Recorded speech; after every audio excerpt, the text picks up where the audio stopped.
Hello, and welcome to Movies We Dig. That was okay. Perfect timing. I thought that was me. No, I heard my window. I'm so sorry. Something happened. I'm going to leave this in and put it in at the end. Hopefully Eli's mic picked whatever that was up. It's a motorcycle It was outside up my window. Okay. room. I genuinely thought something wild had happened with my microphone and or my voice. Okay. Oh, gosh. Trying it again.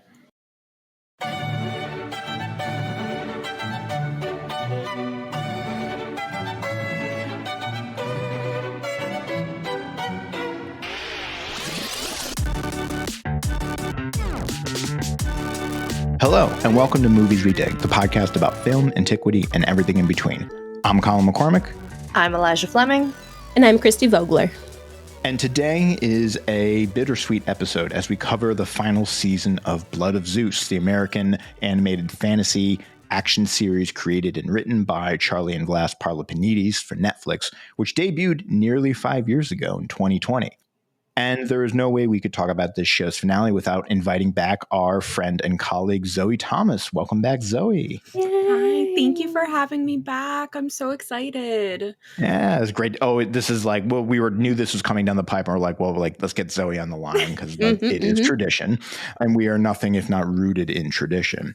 Zoe is a Roman archaeologist working on urban architecture and Roman imperialism, with side projects in ancient knowledge of the human skeleton and her everlasting project on Hades and Persephone in romance media.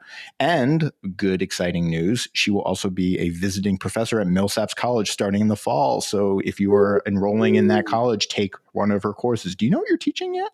I do. I was originally, I think the intended position was supposed to have me doing a culture class, but I'm actually teaching all languages. So I'm teaching advanced Latin, advanced Greek, and intro Greek, which is hilarious because I'm a Roman archaeologist. That's not a light course load, but they believe in me, and so I'm going to believe in myself. And we believe in you too. Oh, thanks. It'll be fun. And also, if you are my student and you are listening to this, no, you're not. I'm going to say some Extra things. credit. If you find this and you reference it, you get extra credit in her class. I get really caught off guard when a student mentions that they listen to the podcast. I feel real weird about it. Real weird. I have assigned Blood of Zeus to my students before because I do like a podcast extra credit assign, or not Blood of Zeus, excuse me, Movies We Dig. Nice. You're the same in my head of like, find an episode that's about media that you like and, whatever. And I do say, I'm like, please don't do one of the episodes I'm on because I can't you can't handle. say that because then they're immediately then they go looking for it. Yeah. They can go listen to it. I just don't want to hear their thoughts on my thoughts, especially on Blood of Zeus, because I feel like the show makes me a little feral in ways that I don't feel comfortable with my students talking about. Yeah. All right. So on Blood of Zeus, picking up. Well, no, actually. That's just plot summary. I'm reading. Christy gave me like. Colin left the country and he hasn't quite back yet. I know. I'm truly I'm on a Ron Burgundy phase where I've got the show notes and I'm just reading them. Like I'm just like put them in front of me and like this is what I'm working through. Part of it is also because like as I was teaching abroad, I have my like handout where it's like, all right, here's all the things I need to say about X, Y, and Z.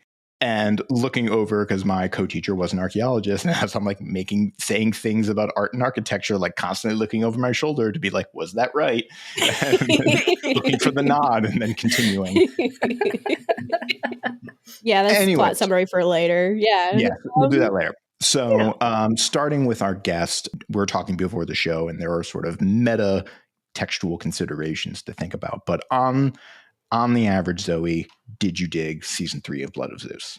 Wait. Before we get there, just a little bit, I just want to add, because we all obviously have a history with the show at this point. Yes. What was everyone's feelings going into season 3 before you watched? And then give us your take. That's correct.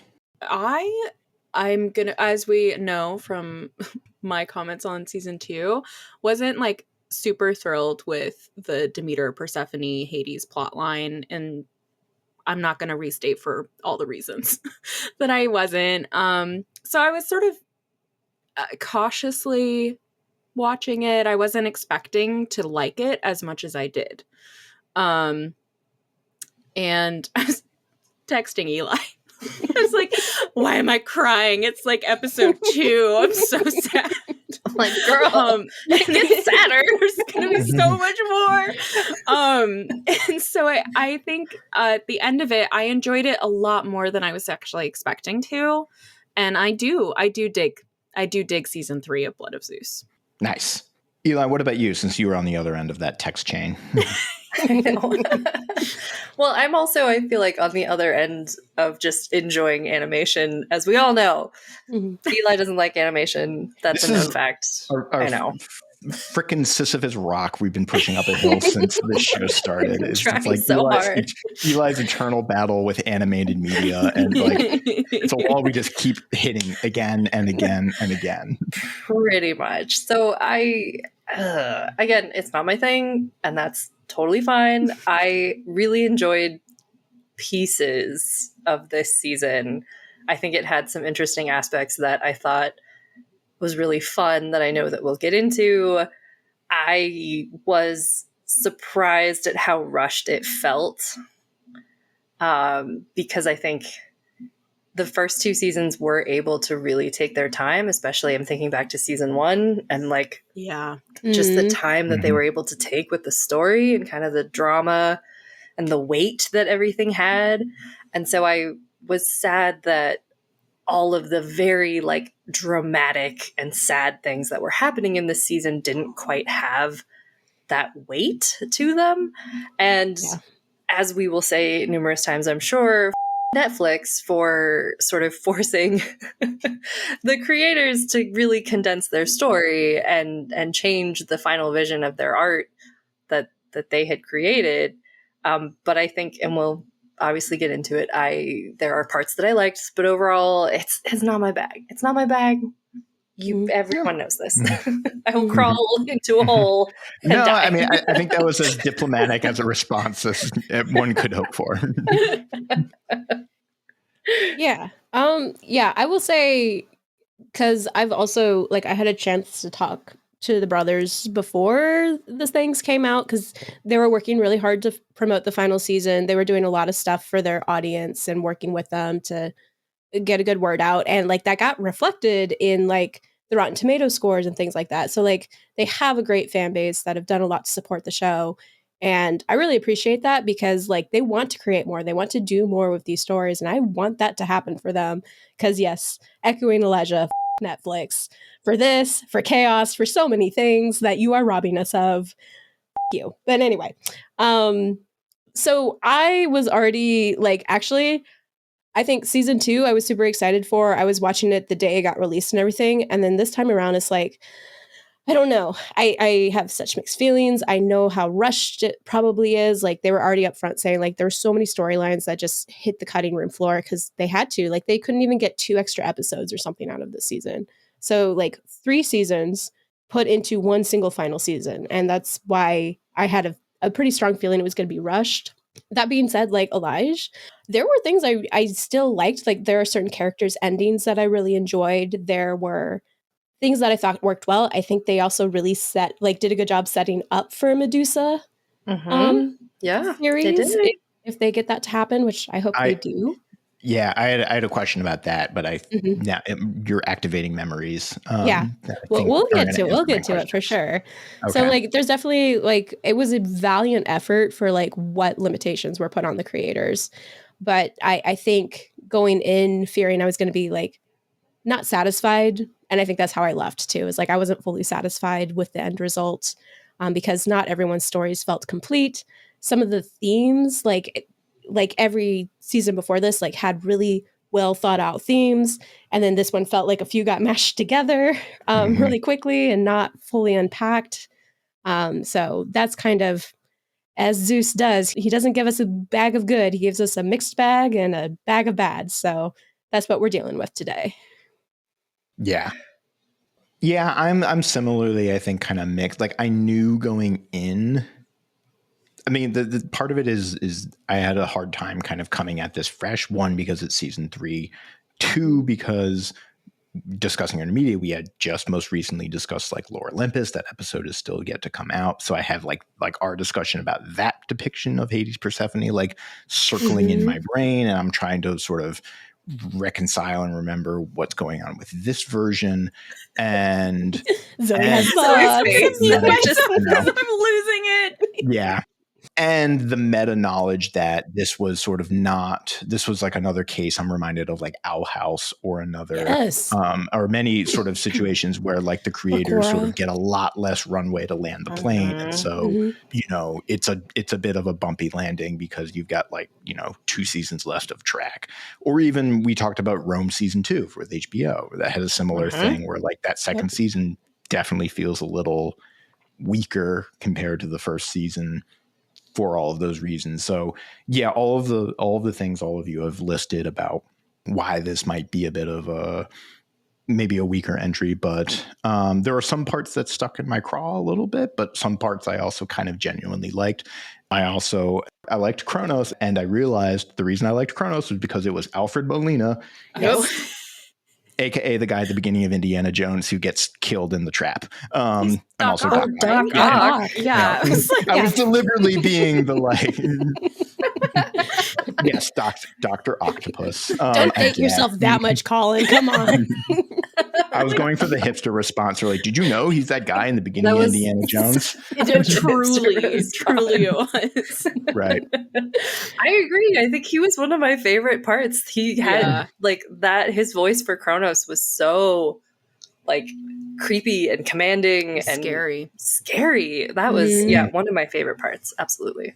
Yeah. And I think Kronos was a highlight for me.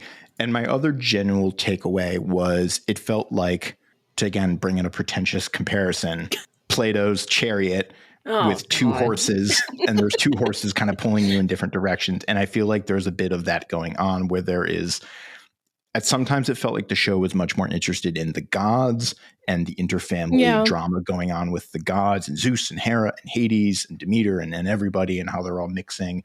And then there's also the mortals. And at times it felt like, oh, right, we got to get back to like what's going on with them. I totally forgot what happened to Avios and Kofi until they're like, oh, they're here. Yes. Okay. Yeah. Well, like case in point, like Heron and Seraphim, who are really like kind of our core too, like kind of disappear for like the first 3 episodes. Yeah. And then the gods disappear and then like they kind of dominate. So there's like some balanced things going on. And it feels like the meme where it's like the guy's eyeballs are like kind of going in 2 different directions because it's like you're trying to focus on 2 different things. And we can get into all of that. So that's a long way to say I'm sort of a mix on it, but also appreciative of what the show is doing, trying to do, and also the parameters it had to work within. Yeah. I'm honestly shocked that I'm the one that's like, yeah, I really liked This is good. No, this is good. good. It's a good inversion maybe from last season where I was healthy, just right? like... Well, I was actually so excited when you were texting me. I was like, oh man, this is going to be a great conversation because Zoe has so many feelings. And I'm like a dead rock that doesn't We had a group chain too. My reaction was like Christy a fake smile Moira Rose. Oh, Christy was trying to start something. I was just like, it's gonna be fun. And then everyone sent in great face gifs to be like, how are we feeling, y'all? It's gonna be hard. Like it's hard to talk about because it was rushed, and we love the creators. We love a lot what this show was doing, and like one thing I give huge kudos for is they dive deep into like Greek myth and Greek history and Greek archaeology, and they reference it. And you see characters you never see in pop. Like I'm always in the tank whenever there's like an Orphic ritual like reference going on, right? Oh like, yeah. You know, Dionysus getting ripped apart. They like brought out sparagmos, and I was like, I'm in. I dig it. They got me. Episode, hell yeah. Yeah.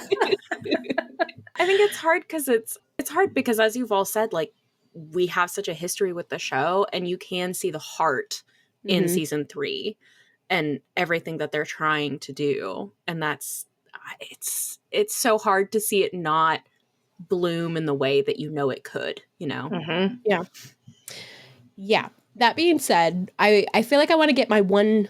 Okay, maybe I have two hates in this show. Ooh, okay. That I want to like go through. Getting these out first. I feel like I got to get the hate out, and then it could be more of a like love fest after that. Like, should we? Is this spoilers? Are we saying spoilers? Yeah, maybe spoilers. We should do the plot. Yeah, we'll first. do the plot summary. Can I read it? Because I wrote it myself because no one had a plot summary. Yes, you should read it. And it's supposed to me trying to parse out and decipher. Not like it's written in code or anything. It's just I very clearly typed it out. It's written in Greek, and Colin has to translate it. I can't write in Greek, in ancient Greek at least.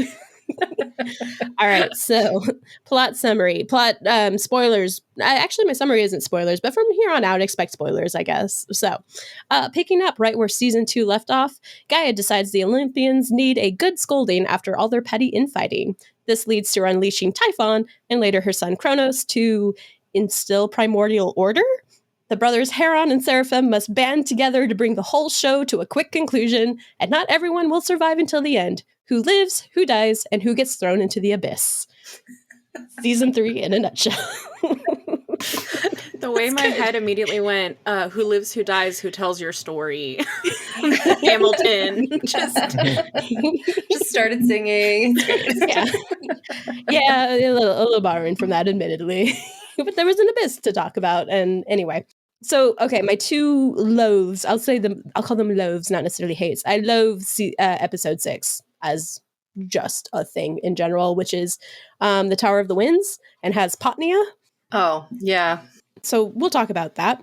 But the other thing that I also made me pause before the show happened is the trailer for Blood of Zeus season 3 came out, and we hear Gaia with this quote that probably sounds familiar to all of us, and it is, hang on, I have to find it and make sure I quote it correctly.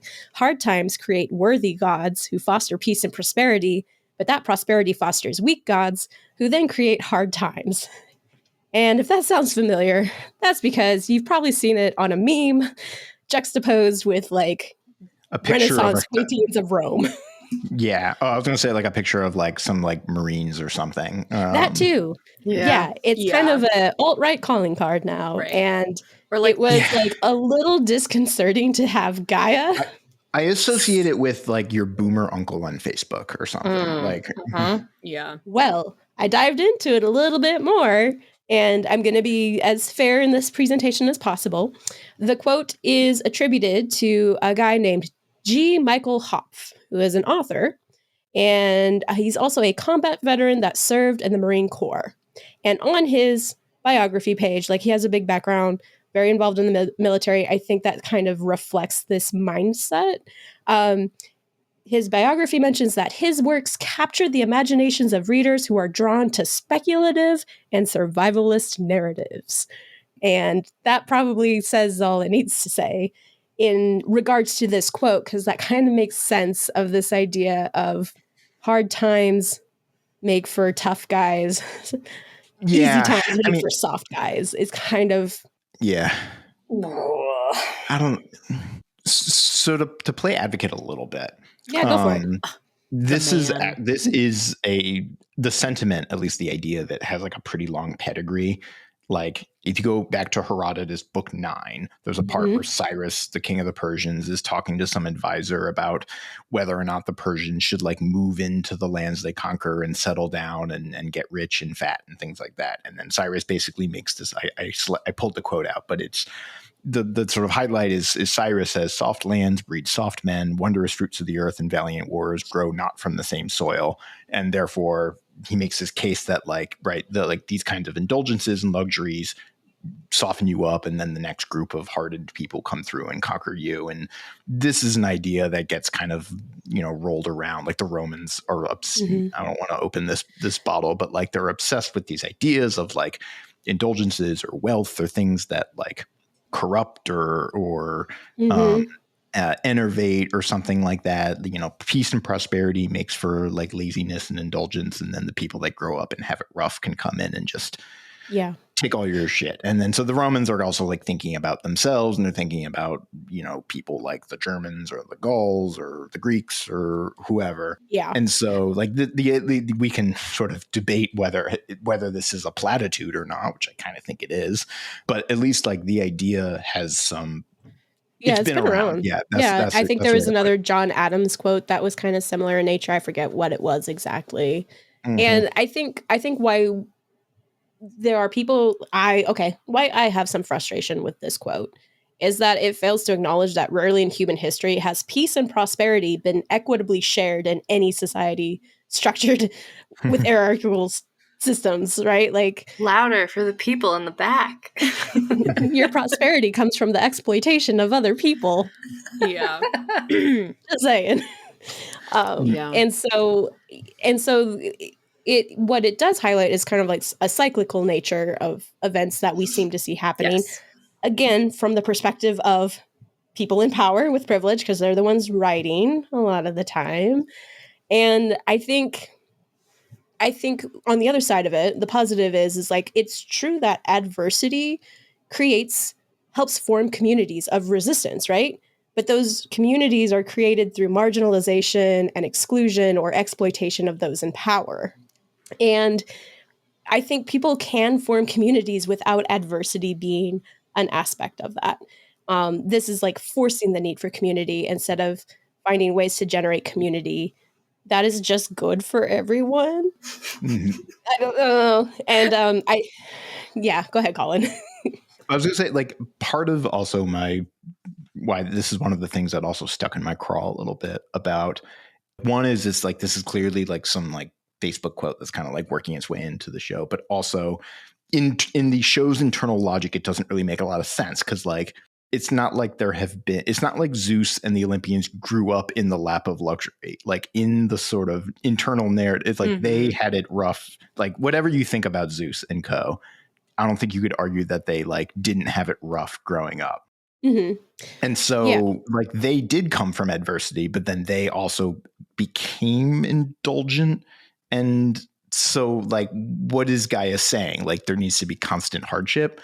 There's just like, it doesn't make like a lot of internal logic. Yeah. This is the part that I think I kind of land on is well, what do you mean by that? Does that mean that we always have to be miserable? Like, does that mean that being happy is a bad thing? And I know that they're trying to sort of like, I don't know, dissect in some way that, life is cyclical and that you kind of have to have periods of fallow ground to then have growth, which, I don't know, we're going to talk about Demeter and Persephone at some point, but like, there are cycles to a lot of different types of things, and cycles to just like who is in charge is a really dramatic and horrific thing for like the everyday people. And I think that's one thing that I enjoyed actually about this season is that the gods were also not invincible. Like we think of gods as these big, immortal powerhouses, but a lot of them were treated like mortals in this season. And I think that's a really interesting take. And I think that's kind of a cool way to approach that. So I see it in that cyclical nature because I also think it's bullshit. We shouldn't have to be miserable all the time to be good people. Well, it's the same of like when we get asked the question, is Homeric epic pro-war or con-war, right? Like, and I think I like, Elijah, I like your point bringing up like the gods get treated as mortals, or like the gods are subject to the same stakes that mortals are when they're doing random things. And I think what I like, I'm going to say overall, I really liked how Heron's story ended, but what I don't like is that it's reinforcing the idea that good people must sacrifice everything to right the wrongs that those in power committed. Like Heron has to fix everyone else's wrongs, and we call it heroic. Like they literally said, it's like, and Heron will come to mean hero. And I think that's really depressing. And there's also, there's a latent like Christ figure thing going on of how, like heroism and sacrifice. And like, there is a sort of, like that kind of like take on the sins of the world. And then, which I guess dovetails with the other theme. I'm really going all over the place.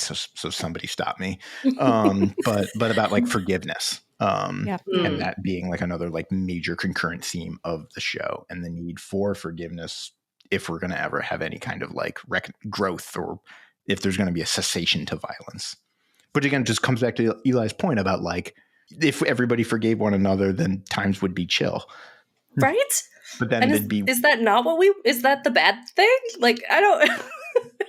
I feel like I didn't watch the trailer, so I actually didn't know that there was a Gaia line about that. It's in the show too. She says that line in the show as well. I believe you. Totally fair. Just went way over me. I was, I don't know, looking at probably the cool face lines. I will say, up top, I know the animation, incredible. Just a beautiful season. I like remarked on it in every episode of my notes, just how stunning. Yeah. And I did find myself multiple times. I was like, wait, I was busy watching stuff. I have to go back because I missed it. Mm-hmm. But for me, the thing that really stuck out was this idea that somehow the more human you are, the worse is how my brain interpreted that theme. The further from the primordial bloodline, the weaker you become. Yeah, we have a little eugenicist in there coming from Kronos. We can talk about, I was like, whoa, Kronos doing just a light genocide. I'm pretty sure I wrote in my notes, Kronos can have a little genocide as a treat. Like, man eats his children. Why not?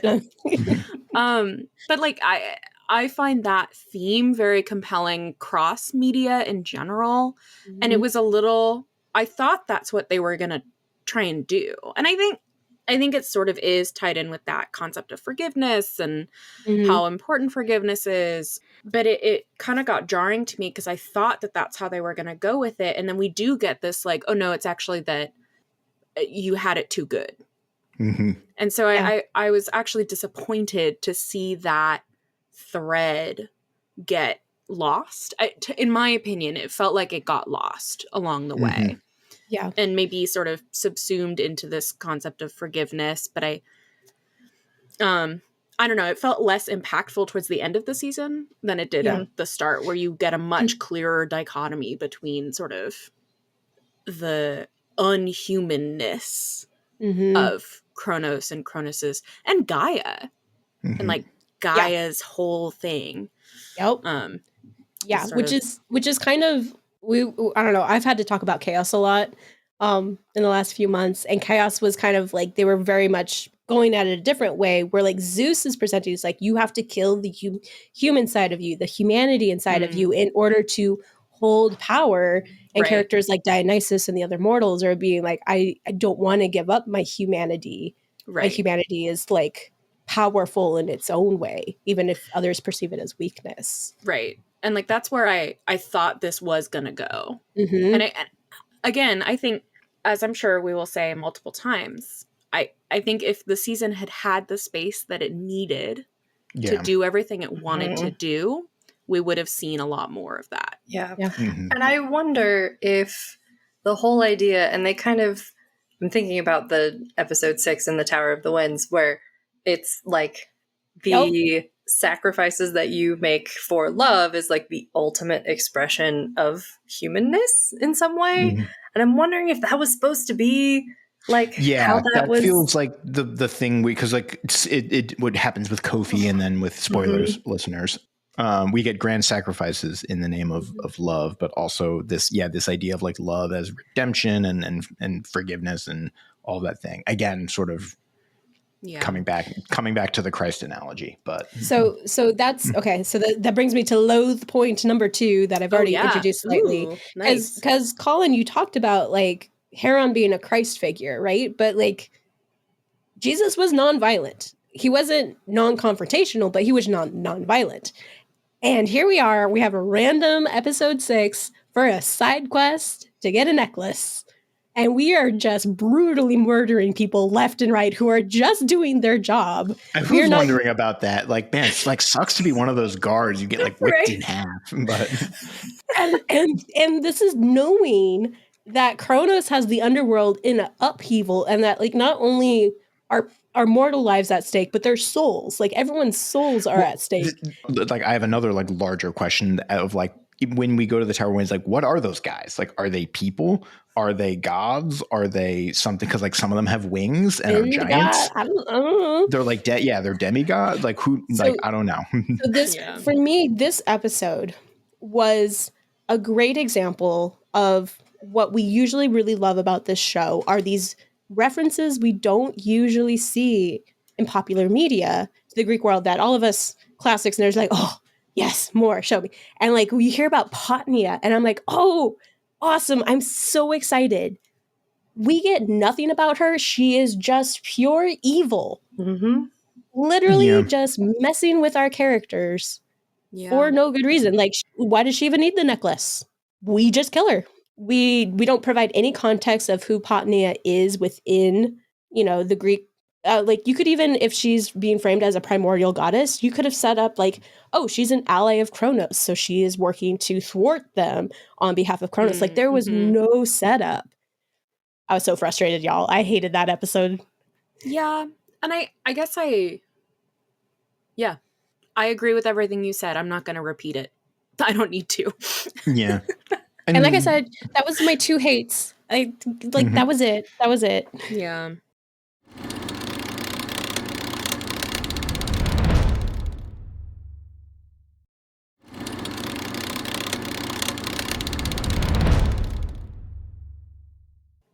I mean, again, back to the sort of structure and pacing, because in the sort of plot arc of the show, coming back to my point about like the sort of competing and at times at odds focus of interests in the Olympian sort of characters and relationships and the mortal ones, and the whole, because like the plot arc of Huron and Seraphim is they're going to get, there's a lot of MacGuffins in the show and in the season in particular, right? I was going back and I was making a list of like, we have the Eleusinian stone and we have the sword that Zeus makes and we have the bident of Hades and we have the thread necklace of Harmonia. prophecy and the necklace of Harmonia and there's a lot of MacGuffins. So we got to get the necklace for Seraphim so he can bribe Charon to smuggle his dead girlfriend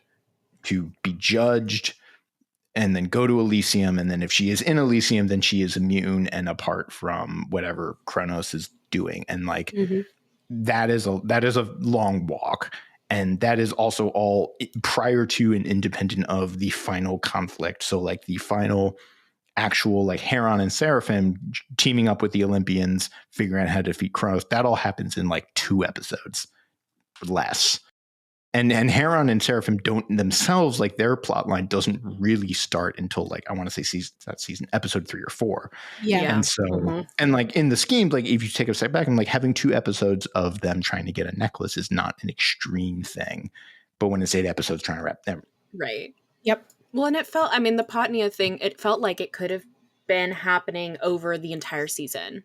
Or in an ideal world, it could have been, they have to like go prepare. They have to figure out where to go, all these things that could have been, I could see that being woven into a series long arc with a lot more context for why Potnia is doing her thing, why she's in charge of the Kings of the Wind, why are the Kings of the Wind dead, but also not, and I wanted a lot more play as well. I mean, they established like Potnia as the sort of magic goddess. She's going to be doing tricky things and you shouldn't trust anything. And I wanted a lot more play with that. I wasn't satisfied with just like the mirrors. Yeah, she could take Alexia over your breaks soul. 4 of them and then it's like, oh, they're all, so they can't track her anymore. And it's like, but there's so many more mirrors around. Like there's a lot of, there's also a lot of rules. There's a lot of rules about life and death and magic and yeah. And I think like, that's just like, I think I also hate the ending because it's like, I don't know why she's evil nor why she's motivated. Like, I think at one point she says it's like, they're going to be here eventually, but not before I have my fun. And like, I would have loved if they would played with that. Like, yeah, she's just looking for some entertainment. And like, once they actually show up, they're like, there you go. Like, I would have liked that so much more. Like she's, with the same, like, what do we call it? The casual cruelty? Like you can have some casual cruelty. Like that's what the gods are all about. but like you don't also have to have like pointless killing, which to be fair, they were doing on their end of things too. Right. And and also it doesn't make sense that she had to die to get the necklace. Like no pretty bauble is sufficient for any god to sacrifice their own lives over. Like what was that necklace is also cursed, so like sure. yeah. But like I don't know. It was on the flip side, in the name of balance, I think one of my favorite parts sort of is immediately prior to this, which is Orpheus and the Maenades. Yeah. My heart. Therapy? Right. Yeah. Oh. Time for Zoe's semi-annual Blood of Zeus thirst fest. Yes. Like Therapy started talking and I was like, hello? She like eats the raw heart and I was like, okay, I can fix her. Rip my limbs out any day. Right. I've also been watching a lot of Yellow Jackets because it's incredible. Incredible. They like show up and they're dancing around the fire and they've got the skulls and I was like, yes. I love when my media converges. Oh yeah, no. I kind of wish Dionysus would have showed up too. Like I kept expecting him to actually. Yeah. But I wonder, and this again feels like a plot because they mention like Dionysus getting ripped apart and brought back together, and his heart, and for listeners, there is a sort of parallel side cult strain in mythology involving Dionysus, who gets killed and reincarnated and is this like afterlife salvation figure. Another person who dies and comes back and has special knowledge about the afterlife, all that business. And so there's this like secret cult worship going around involving him that this show references and engages with via the Maenads and their fun. And we get the fever dream where they're hallucinating and like he's seeing double and seeing like shapes and visions. I was like, that's all. This is great. Yeah, and they're the guardians of Orpheus's head, which if our listeners don't know, the reason Orpheus is just a head is because of the Maenads. I actually really love the creative touch where Orpheus is still playing his lyre because his tears are dripping on the strings. And that is like, that's hardcore. I was curious about what you guys thought about the riddle that he asks them of like, what do I fear most? And Alexia gives the correct answer, which is hearing other people's music, fearing that it will taint his own. In my professional, I was like hard disagree. Like no one can create art in a vacuum. Everything is influenced by everything else, and like not to get out like Harold Bloom and anxiety and influence, right. But like anyways. I have lots to say about the anxiety of influence on creation, but I will leave it there. Well, I don't want to exactly leave it there because I think it's an interesting conversation in terms of our modern entertainment because I think I've gotten a chance to talk about it with some other people in terms of Epic and how much Jorge was interacting with audience during the creation of Epic and like how you end up taking impressions or critiques from an audience and how that can shape the process. And Joel talked about how like he actually, when he initially made his Odyssey and Joe Goodkin, when he was doing his Odyssey for like the first, I want to say 5 or so years, he wouldn't allow anyone to record it. He wouldn't let anyone, if like people took videos and posted it, he'd make them take it down because he didn't want that to impact his creative process, which I thought was really interesting. There is, I think, something to be said with like basically not reading the comment section and like not letting like critics or fans or reviewers like get to your own head, right? Where like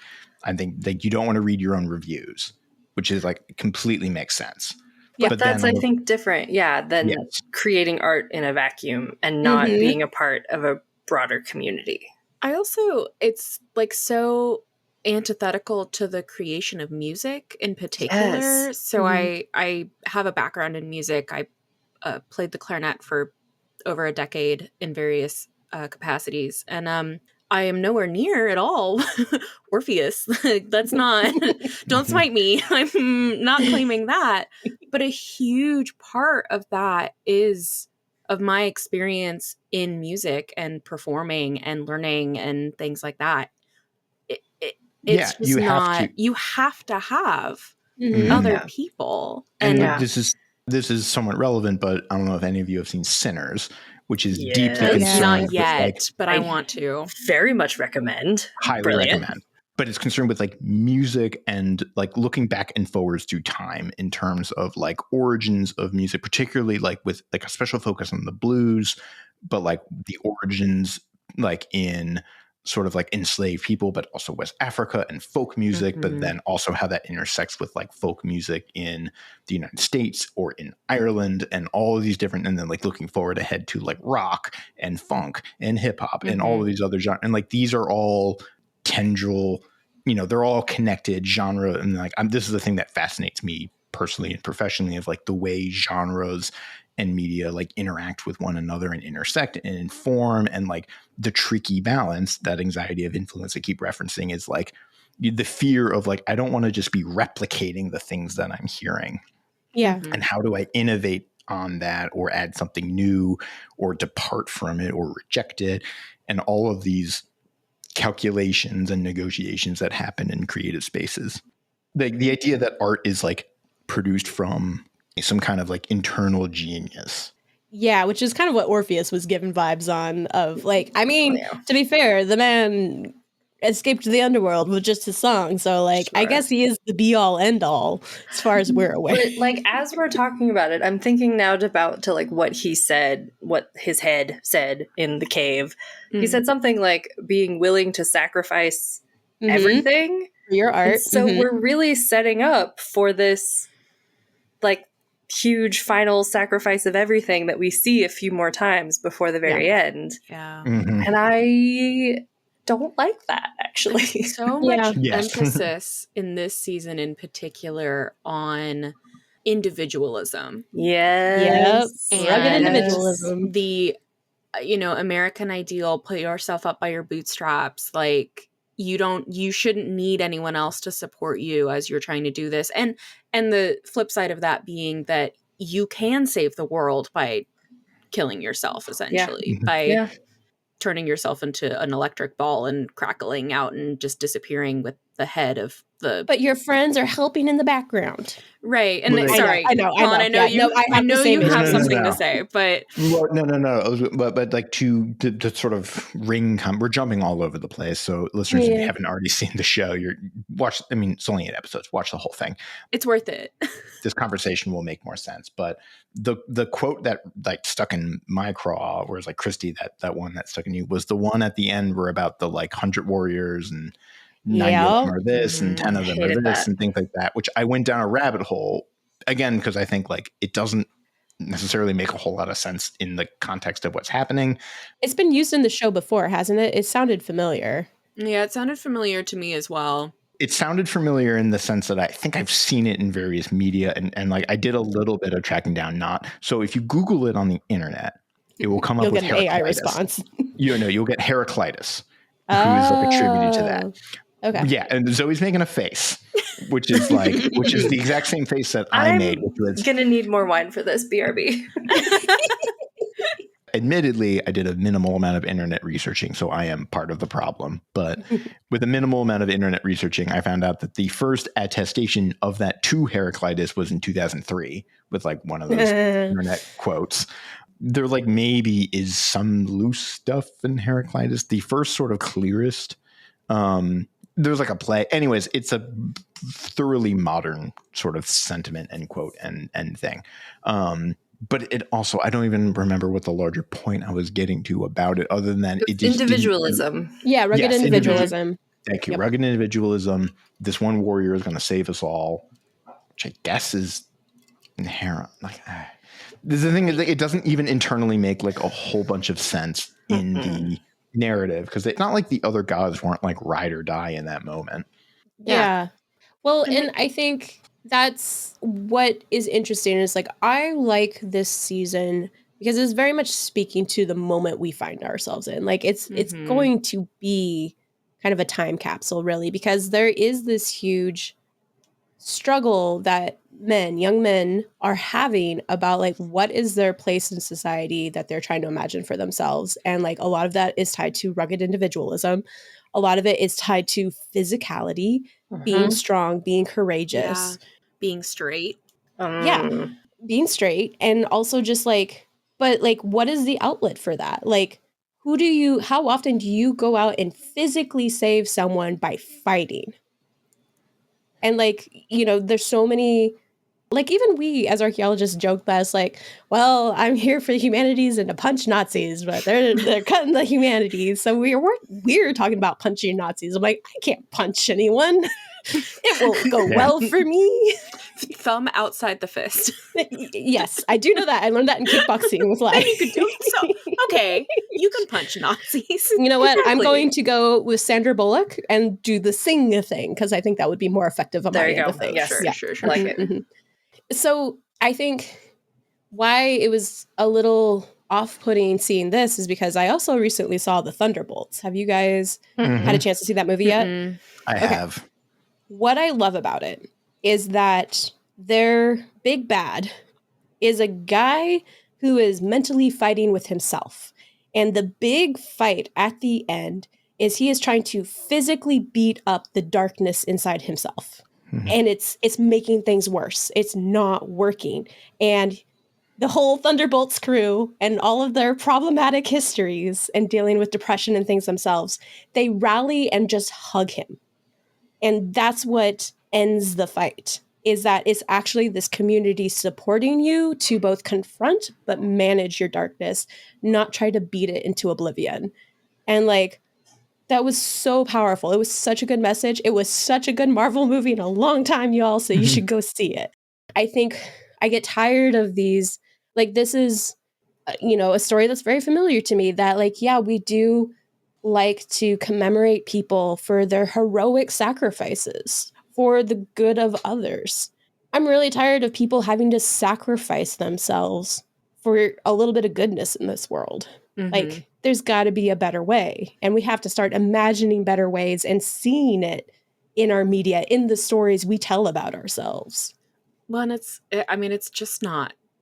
I think there is, of course, room in media for escapism and the idea that I, as an individual person, could, save wake up world. and suddenly I'm Harry Potter and like I can save the world. Or maybe not. Harry Potter is not the. I know why you went there, and we all understand as the chosen one. I was like, I was Yes. 11. I wanted the letter, and then I grew up, and then she got really transphobic, and now I'm like, ooh, ugh. But anyway, we all want to wake up and be the chosen one, and or maybe we don't want that, but we like to fantasize that. We like to think we would rise up to the challenge of it, right? Like we want, it's like no one wants Katniss Everdeen's life, but they want to Katniss Everdeen's a really powerful. good What she example. does. Yeah, it's powerful. And so I want to leave space for those media and those stories because it does feel really good and to see all of that come through. But it's just not how life works. And it kind of never has. Well, this is why I think Katniss Everdeen is actually like a really good example, because when I first read the last book in the original trilogy, again, spoilers for like a 10-year-old book, but like she doesn't do any, like she doesn't save the day. Really. Like the evil president is overthrown, independent and despite her. And at first I was like, well, like she just wasted everyone's time and like cost people's lives. And then I've come around to it since where I'm like, that's sort of the point of like, it's really hard.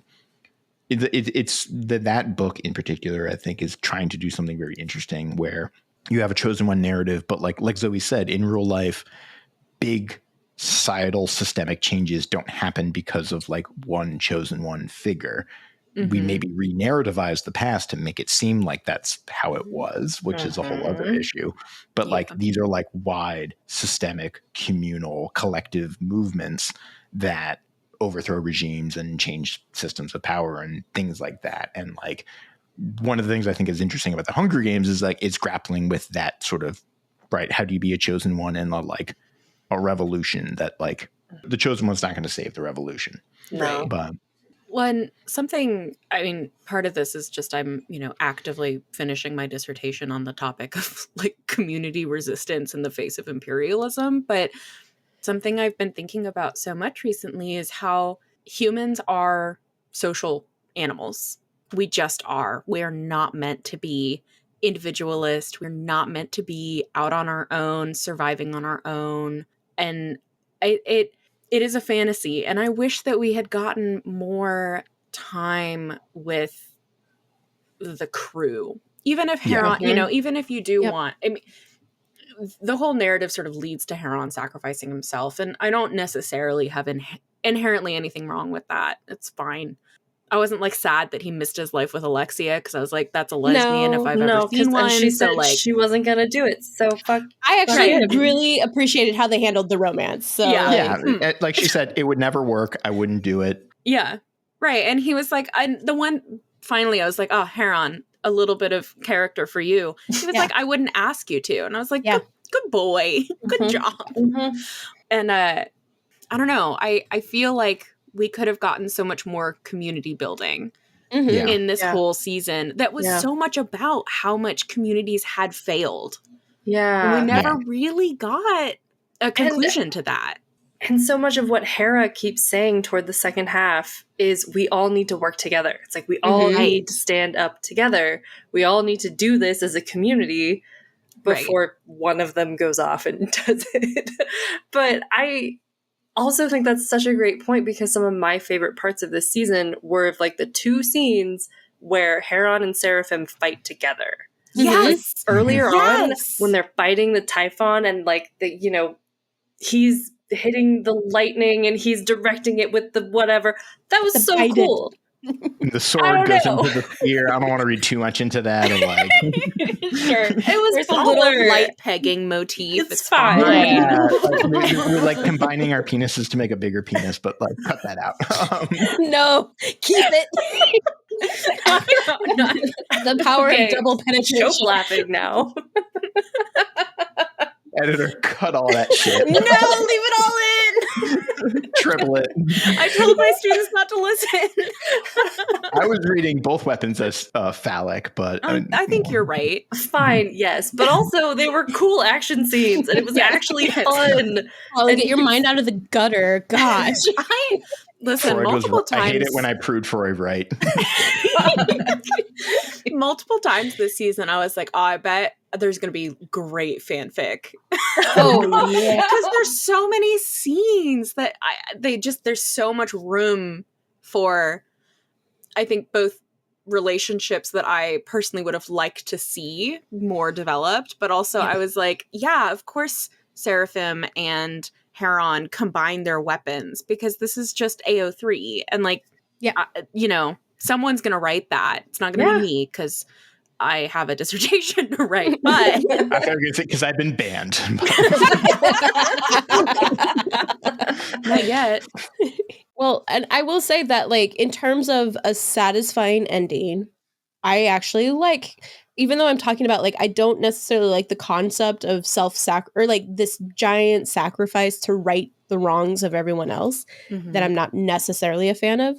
I really liked his ending because they were also, again, pulling from, Greek myth and Achilles' ultimate choice. Like, Heron is given the option to choose a possible life with a happy ending, or he can choose to die gloriously. And be remembered for eternity. His name literally comes to mean hero in the universe of and he Blood gets of a Zeus. Constellation, which we learned from Disney's Hercules is like, that's the big. That's how you know you made it. And a statue. Like, and a statue. Rolling in chaos over there. Okay, I have a quick question. So in the very end, Seraphim doesn't die immediately, right? Yeah. I'm confused. Because he shows up in the Elysian Fields, and I'm like, was he dead? Well, he's dead from the prior season. Like he's basically on borrowed time, right? I thought that was Heron. Yeah. Well, no. Well, okay. Heron's thread was cut, but Seraphim died at the end of season 1. Yeah. Right. And he went through a catabasis in season 2. Right. Yeah. So he's been dead the whole time? But I think like, so does he just go back? We're getting into another thing, which is like there's a lot of rules that are kind of created. Well, there is that. Like, we also don't necessarily know how much time has passed between. Sure, fine, fair enough. Yeah. Because I guess, is Gorgo, his dead priestess girlfriend, just gonna die? Like they brought her back. So Gorgo she's Medusa. Think about it. Well, think about the little slither of hair that hangs out of her habit.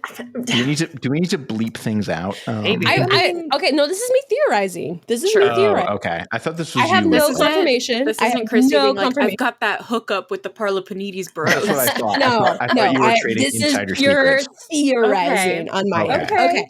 Okay. But put a pin in the pin it. But I'll spin my theory for you guys. I like that actually. Because like this season introduces basically the idea of permadeath, where like when you die, your soul goes to the underworld. Hardcore mode. You can like go be an underworld, and even with gods, and like you can have like Zeus. It's introduced like. It gets very kind of confusing of like who's dead and who isn't, and how finding death really is or isn't, and like all that business. But then the show also introduces the idea of the abyss, where it's like basically you get like atomized and like you never existed in the first place, which is like real death. And then so a couple of characters get permadeathed basically, and I don't know that this was as I am wont to do. I got a little hung up on the like. See, my thing is if like there's permadeath, then like no one should remember you if your existence is wiped. It's like, I was like, it's like Coco, right? Where like in Coco, like you go to the afterworld, but once people stop remembering you in the real world, then you like disappear and you become nothingness. I guess I didn't think of it so much as like an eradication of your entire existence, but just they kill your soul. Yeah, and so that's what it is. So they remove you from reincarnation, basically. Right, is kind of how I took it. First, before I get sidetracked by talking about Persephone, I loved the nod to the Aphrodite, Ares, Hephaestus love triangle. I loved that. I mean, it was, sad. Again, getting back to our whole conversation about like rugged individualism, but I loved that as a classicist, seeing that and having it sort of enacted in that way. I really enjoyed. So is Persephone atomized? No, because she gets taken away by Hermes, Matt Mercer, as I was referring to him in my notes. Yeah, but he only gets like 2 lines, right? But even though he's carrying the whole team. But. So he really is. So she gets saved, but then she is also honored with Ares and Hephaestus. She technically dies. She's like in the weird cornucopia contraption that Demeter has. That's the last we see her. Right. Yes. But like if she's just a soul, she could theoretically still be existing in the underworld, and that could be the way out from the weird like that's 6 months on and off. That's and I was like, should have done. Right. I was like, wow, this is great. She can get out of it and like she can be with her kids full time. And like, they can't hug, but it'll be fine. But then we just get nothing. Or put her in Elysium because they get a hug there. Oh, that's right. Yeah. What happened with Zeus? Because Zeus dies. Yeah. At the beginning of season 1, and he's judged. He gets put into eternal suffering. Mm-hmm. Yes. Or he gets put in a torment, but then he comes back. Well, there was also part of his punishment in judgment. Like his judgment wasn't like fully complete because part of it was going to be like time tells. We're going to see how the mortals remember you and honor you because he was a mixed bag. Mm-hmm. And so that's part of where the attack on Zeus's temples comes in too, I think. This is, again, one of those ideas that I think would have been more fully developed over 5 seasons instead of 3. And so I think Zeus was going to have a chance to redeem himself and possibly bring himself back from the underworld. I think that's kind of the option the gods have in some regards, is that they can thwart death to an extent, but not the abyss. The abyss is the ultimate end for a god. Okay.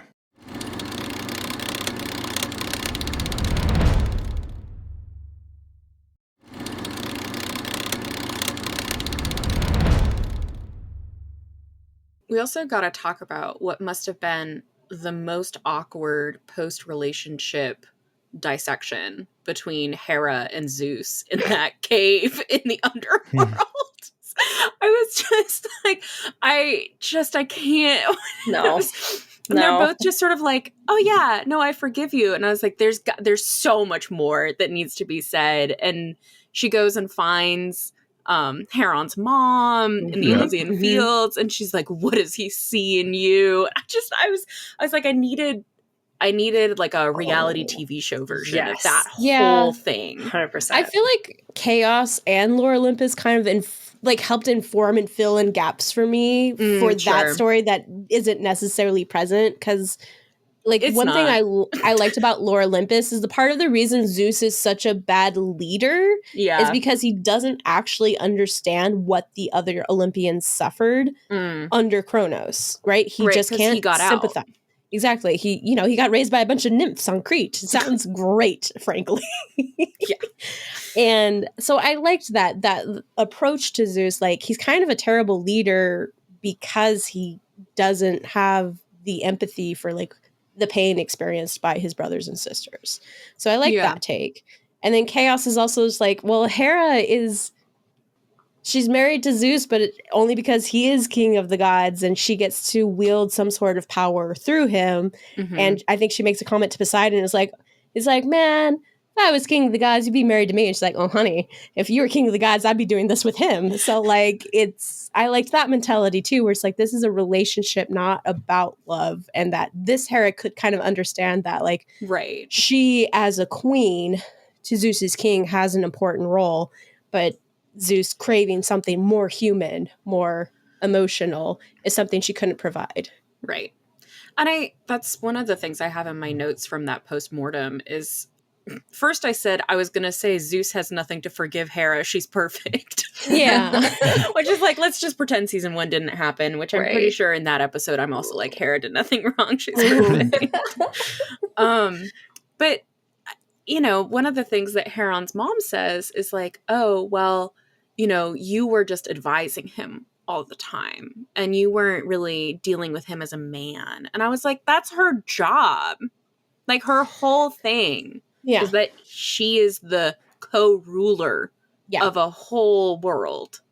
Like, of course she's advising him. What did you want her to do? Like, it really frustrated me. It's the career woman, right. Kind of, and that whole like, well, she couldn't possibly, satisfy the human parts of him because she can't be a good mom. She can't be a good wife because she's a career woman. I know. And they brought up the Hephaestus thing and about how she couldn't bear to look at Hephaestus, which again, I love Hephaestus. So I was like, yes, let's get the little nods in. But I was like, she can be a complicated person and also be human on her. I don't know. That rubbed me the wrong way, which has been a running experience for me with the Blood of Zeus franchise, is just the way that they handle women in particular has not always been my favorite. Although I do love Hera getting to be a little bit of a bitch to Hermes when she's like, here's this potion, feel better. And he's like, what's wrong with me? And she says, what did she say? She said, no, that was Demeter. Oh, dang it. Yes. Sorry. I even have that in my notes. Followed up by, she's also so ripped. I know what you mean though, but like same vibes going there. Where like Demeter gets to have this moment of, she's like being really soft and she has this reconnection with Persephone and it's really beautiful. And then she tries to give this potion to Hermes and he doesn't want it. And she says, do you or do you not want to feel better? And I was like, hell yeah. She's still a bitch. We love it.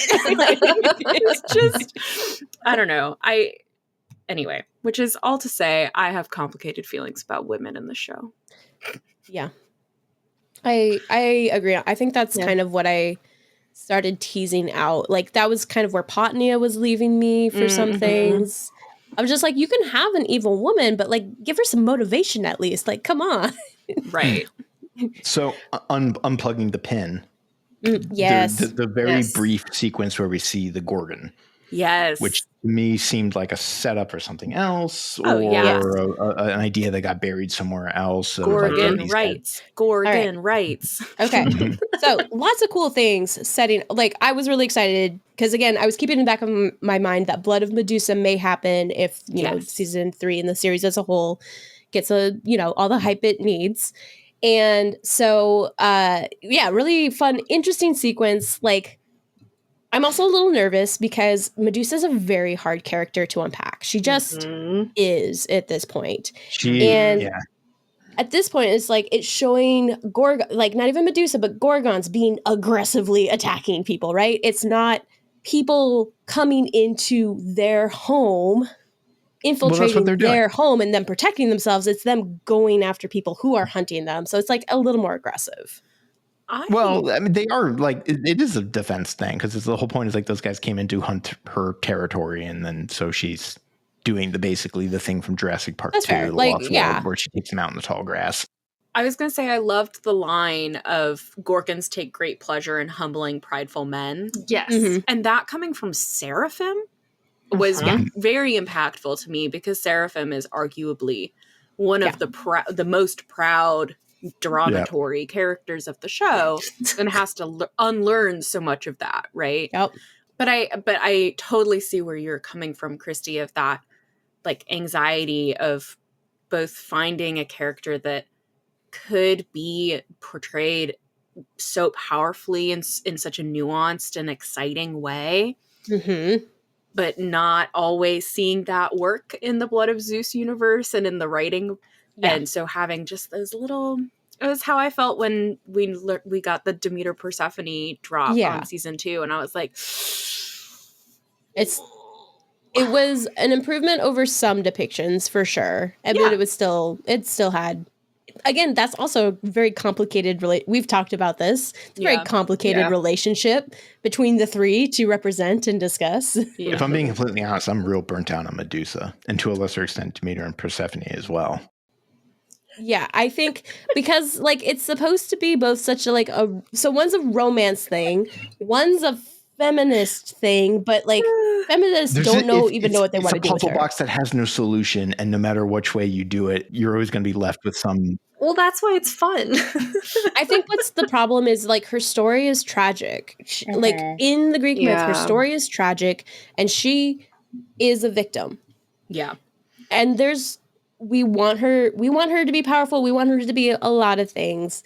Right. But that's not what she was in the ancient world. And we kind of have to contend with that. So she is powerful, but she loses. Yeah. Like she dies horrifically. Like it's, and it's hard to get away from that.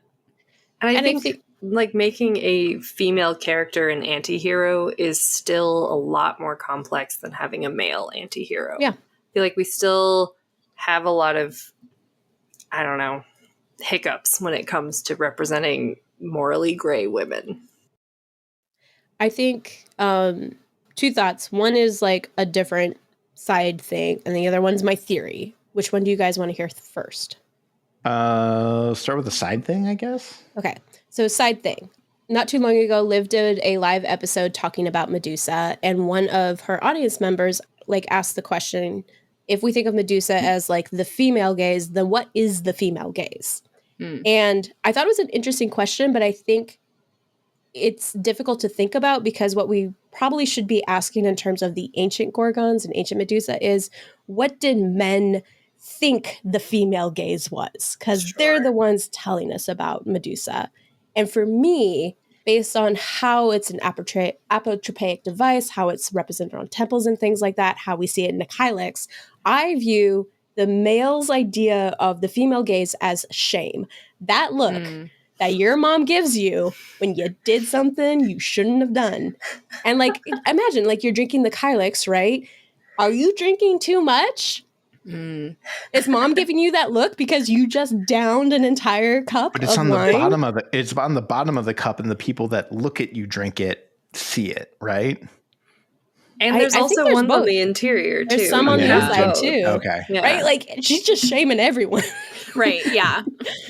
Or it's like you catch your companion's eye like over something as they like shoot something back. Yeah, I can see that. Or I mean, also, like, what would your wife be thinking? You come home from the symposium and your wife is like, it's late and you woke up all the kids and you smell bad. Like, get out of here.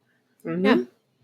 So, like, that's what I think the Gorgon gaze was actually kind of evoking for ancient people, was like that look that someone gives you because you're now in trouble. And you freeze, right? Like, you get the look and you're like, oh, I'm in trouble. Oh, I shouldn't have done that. Like, to me, that's what it is. And so I like that I like that, like the fact that, like, women can have this power over anyone, right? Like, we do it to children and everything. Shame is something that changes behavior, or it can.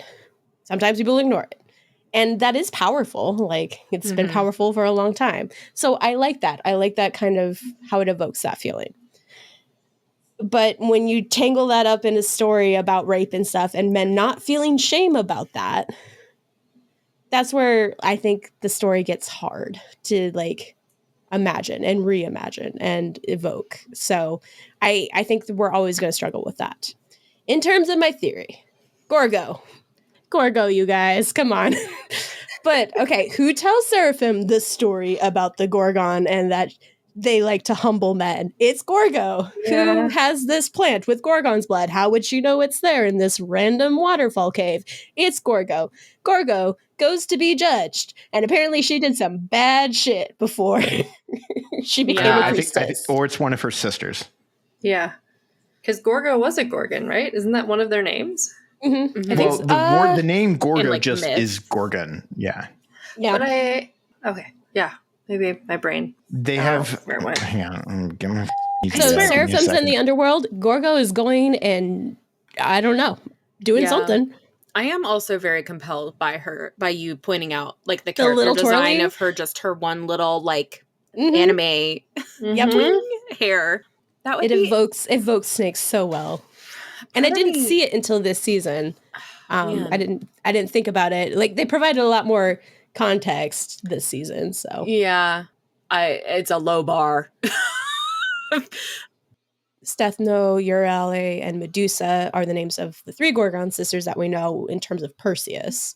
I'm just copying Hesiod over. No, that's correct. That. Gorgo is the queen married to King Leonidas. Yeah, I knew that one. Oh, yes. That's yes. I'm just trying to figure out how I put this in my brain. And maybe I don't have a reason. Maybe I'm just crossing wires. I mean, it just, like, I'm sure the same with Hero, right? Yeah, that tracks.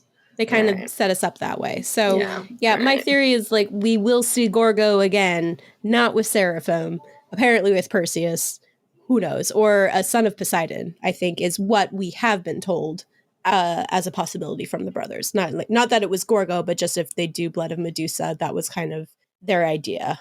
Yeah, I kind of suspect, and I may have a dim view of the way that media handles these complicated relationships. I honestly suspect that they'll just pretend like the sexual assault in the myth never happened.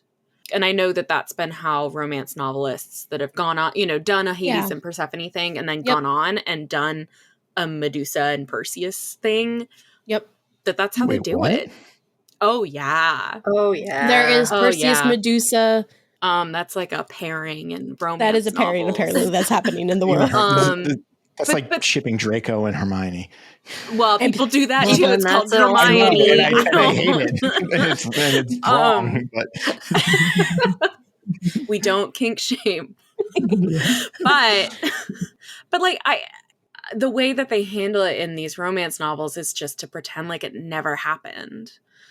And it's just, I don't know, it leaves a bad taste in my mouth. And I worry that that's what'll happen with Medusa or the Gorgon plot line. Mm-hmm. Because and to be fair to creators, that's easy. And with something that is so difficult to do well, I totally understand wanting to sidestep it completely. It just sucks. It sucks. It does. What I like about Blood of Zeus, unlike, like, I have huge frustrations with Medusa in, like, the Percy Jackson series because that is like a topic you can't really approach with a middle school audience. Therefore, maybe it's not for a middle school audience. Just saying. Blood of Zeus gets bloody, right? Yeah. Like, and we have a bad Puritan culture in terms of like, oh yeah, we can talk about slicing people's heads in half and we can depict that. Can we do sexual assault? Can we do rape in that same way? I feel like Blood of Zeus, we have a better opportunity to do that because it is mature, because it is for an older audience, but it's still taboo. It's like, it's, we only, or like you run into the problem with Handmaid's Tale and Game of Thrones where like it becomes torture porn and you're like, we don't need to go quite that explicit, y'all. Yeah. We wanted an acknowledgement of it and the harm it does. We don't need it to be forced on us in the same way. Like, I don't need violence forced on me either, but here we are. I want to briefly correct myself. The author that I was thinking of for Hades and Persephone, she did not actually write Medusa and Perseus. That, my bad, Katie Roberts, you're better than that. Medusa's a lesbian, so she's with Calypso in the, as she should be, in the Dark Olympus. I like that. You like that, actually. I know, it's great. I remember that book. Katie Roberts is great. For my work on Persephone and Hades and Demeter and romance novels, I actually reached out to all of the authors whose work I was looking at because I wanted to sort of talk to them. And I also wanted to give them a chance to they don't need to read the review, right? But I wanted to give them a chance to give me their perspective on why they made the choices that they did. And so for the context, this chapter looks at Lore Olympus, it looks at Neon Gods, it looks at a YA lesbian retelling of Hades and Persephone. And I unfortunately can't remember what it's called right now. And it looks at Punderworld, which is a graphic novel. And I reached out to all 4 authors, and Katie Roberts was the only one that actually got back to me. And she was like, unfortunately, I'm so busy right now, but I love that you're doing this. Like, great work. And I was like, that's so cool. Yeah. She did write a book that is Cassandra and Apollo. Okay. So there is, not is great. It Cassandra stabbing Apollo? Let's see. Hate everyone but the tags, or like the tags are hate everyone but you, old school faux historical house parties, boss/employee, idiots in love, pining, surely you can't like me, or just being polite. And then we'll get on to things that I don't want to shock Colin with, but I'm already shook. My pearls are clutched. So anyway, I just want to briefly correct myself because I was misremembering, not Medusa, but yes, Apollo Cassandra. Anyway, sorry for that tangent. Love you, Katie Roberts. I hope, like, whatever this Blood of Medusa, and I do think I can't remember if Perseus is involved or if a son of Poseidon is involved. So they might do something similar with like Charon, son of Zeus. So they might have not Percy, son of Poseidon in this case. So that will be interesting. Again, Zoe, for I think the same reasons you're saying, of just like, I think in trying to show very complicated female characters, like we liked Hera being like, all right, last straw was Zeus. Mm-hmm. He deserves it. We're all like, yeah, righteous fury. We're on board. But then like at the end of season 1, it felt like her plans had been all orchestrated by this behind the scenes guy, which was Hades. Right. And so it felt like it undermined her agency in choosing to pursue her anger. And it just struck me as well that it really sucks that the lesson she had to learn was that she has to be nicer to her husband. Like, you say it like that. I know. Well, but that's what it is. Like the lesson she learns is that her husband has emotional needs and she can't blame him for seeking those outside of their marriage when they are conceiving of their marriage as like a real emotional marriage and not just like a political contract. I wish the conclusion I was like, hey, no more hard feelings. For my own health, my emotional health, I forgive you. Here's the divorce papers. have a nice life. Right. Like, reframe it just a little bit. It will work. Yeah. Or, not quite have it be so she just wasn't nice enough. I don't know. I think just Zeus hit me, and I don't like that. It hits. I think it helps that Zeus is also like, yeah, it was shitty that I did it to you. Yes. So he is also acknowledging the role he played in the bad relationship, basically. Yeah. There is a kind of like, I think we're circling around like a larger kind of idea with the show, which is, I'm struggling for the words. Like it runs into a problem or a conundrum where it's like trying to acknowledge the failings of the Olympians, but also maintaining an assumption that the status quo should be as is, right? That like Zeus you have the big three ultimately victorious at the end. Yeah, right. And like at the very end, we basically just get a re-Titanomachy with the gods casting out the Titans and killing them. And that like there is kind of thing like ultimately, like despite their failings, the powers that be should remain the powers that be, and Zeus should stay Zeus, and Hades should stay Hades, and etc. And like that is kind of, and that it sort of is that having a cake and eating it too kind of a thing. Yeah, like I loved Heron's ending because again, it was the Achilles choice, and where he ends up is not in a romantic relationship with Alexia. Yeah, he ends up in the Elysian fields with his mother, saying the line that was important to them is like, "In this world, strength. So in the next world." And here's your other son, and by the way, he's hot again. Okay, we gotta talk about this. Seraphim way hotter in demon form. I'm so sorry. When he's in human form, he's just in like dark a scrumbly little man. Were you not there for when he was with Gorgo and he was like, "Don't look at me like this. I'm hideous." I know. I literally have in my notes. I was like, man, if I was Gorgo, I'd be like, "You're better like this. Let's go." See, and that would have been a great reveal too. She's like, "Give me a minute." Like, actually, let me take this hat off. Right? That would have been really good. But no, we gotta, Colin, you're wrong. The girlies don't want Seraphim the human. They want Seraphim the little demon man. I was asking my roommate, she's like watching me watch part of it. And I was like, do you know which one of these two brothers I'm attracted to right now? And she's like, Heron, the main character. And I was like, absolutely not. That good boy? No. Oh, sorry. I have to. I have to be a little inappropriate about these fictional This is characters. why supernatural erotica is the major publishing force in like print media. Yeah. It is something like So true. like if romance is like the majority or the plurality of all like printed words every year in fiction, at least, if not all of print media, supernatural erotica and romance is like the majority of that in and of itself. Yeah. I don't know. People want to support monster Minotaurs. I don't know what to say. That, I guess, includes me. Okay. I had one other an Easter egg of sorts, but also I think the show didn't have enough time to kind of contextualize the complexities of Greek mythology, which is when Kronos goes to free Atlas. Like, here, brother, I got you. Yeah. Because guess what, you guys? Atlas had sided with the Olympians in the Titanomachy, and his prize was getting to hold up the sky from the earth. And it just goes to show what a dick Zeus is, similar to like how Prometheus gets treated. Is like, I helped you out, and now I'm getting my liver eaten out for other reasons too.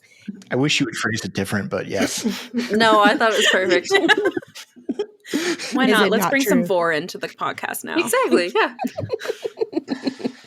So I think it was, and we don't really get the names of the other Titans that we see. I think the one that gets voiced the most is probably Nyx, if I had to guess. Yeah, because she comes up with all the spells. The other ones like don't talk really at all. No. Yeah, no. So you can't really pick out. Yeah, Typhon's easy. I called Typhon, so Typhon's easy to pick out. I feel like Nyx, but again, that also complicates the fact that the Titanomachy was not strictly Titans versus Olympians. Right. It was much more complicated that of like certain Titans also opposed Kronos. So as cutthroat as Kronos is towards his children, I don't think he'd be that forgiving of Atlas. He's like, here, help him out, but get crushed also. I do want to say, one thing I loved was, I mean, it's something I've always loved about Blood of Zeus is like the character designs and the Furies. Cool wild as hell. Oh my God. And the Titans too. Yeah.